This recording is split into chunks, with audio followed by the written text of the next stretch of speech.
አቤል ብርሃኑ በኢትዮጵያ የሶሻል ሚዲያ እና የዲጂታል ሚዲያ ኢንዱስትሪ ውስጥ ከፍተኛ ተጽዕኖ ካላቸውና በሰፊው ከሚታወቁ የዩቲዩብ ቪዲዮ ይዘት ፈጣሪዎች አንዱ ነው። በተለይም የወይኔ ልጅ በሚለው መጠሪያው በብዙዎች ዘንድ ይታወቃል። ስለ አቤል ብርሃኑ ዋና ዋና ነጥቦች የሚከተሉት ናቸው። 1. የይዘት አይነት እና አቀራረብ።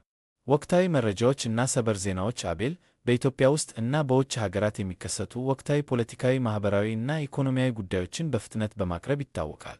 የኪነጥበብ እና ታዋቂ ሰዎች ዜና። ከወቅታዊ ዜናዎች በተጨማሪ በሀገር ውስጥ ታዋቂ ሰዎች ቴኔቴስ ዙሪያ ያሉ ወሬዎችን፣ አነጋጋሪ ጉዳዮችን እና የኪነጥበብ ዘገባዎችን ያቀርባል።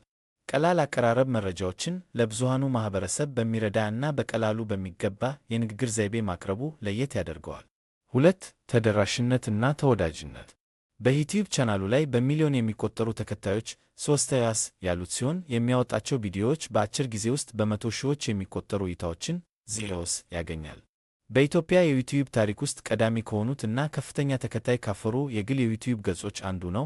አቤል ብርሃኑ ያለምንም ክፍያ ዓለምን የሚያስተዋውቀን ጠንካራ ወንድማችን ነው።